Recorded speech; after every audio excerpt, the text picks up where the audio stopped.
Sense check की कार्रवाई देख सकते हैं। ভারত পাকিস্তানের উত্তপ্ত সীমান্ত, জটিল রাজনীতির মারপ্যাচ আর অনিশ্চয়তার দোলাচলকে পাশ কাটিয়ে অবশেষে গোধূলির আধারকে পাশ কাটিয়ে আলোর দেখা পেল বাংলাদেশ পাকিস্তান টি-20 সিরিজ। কোটি ক্রিকেট প্রেমীদের মনের উৎকণ্ঠার অবসান ঘটল স্বস্তির সুবাতাসে। দুবাইয়ে পাকিস্তান ক্রিকেট বোর্ডের চেয়ারম্যান মহসিন নাকভি, বিসিবি সভাপতি ফারুক আহমেদ ও cricket operations chairman Nazmul Abedin ফাহিমের বৈঠকে চূড়ান্ত হয় সব। 5 ম্যাচের সিরিজ কমে দাঁড়ায় 3 ম্যাচের টি-20 সিরিজে। আগের সূচি অনুযায়ী 5 ম্যাচের 2টির হওয়ার কথা ছিল ফয়সালাবাদে, তবে পরিবর্তিত সূচিতে সবগুলি ম্যাচই হবে লাহোরে। তবে ম্যাচগুলো কোন কোন তারিখে হবে সেটা এখনো নিশ্চিত করা যায়নি।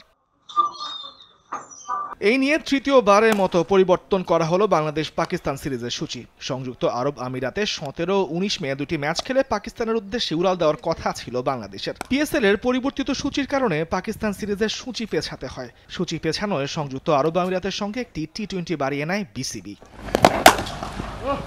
আগামী মাসের শুরুতে ঈদুল আজহা, ক্রিকেটাররা চাইছিলেন তার আগেই দেশে ফিরতে। পাকিস্তানের দেয়া পরিবর্তিত সূচিতে 5 জুন শেষ হওয়ার কথা সিরিজ, কিন্তু 6 জুন সকালে ইসলামাবাদ থেকে ঢাকায় কোনো ফ্লাইট নেই। তাই বোর্ডের কাছে ক্রিকেটাররা দাবি করেন বিশেষ বিমানের। ক্রিকেটারদের সেই দাবি আমলে নিয়ে পিসিবিকে প্রস্তাব দেয় বিসিবি, আর সেই প্রস্তাবের ভিত্তিতেই এবার হলো পরিবর্তন সূচি।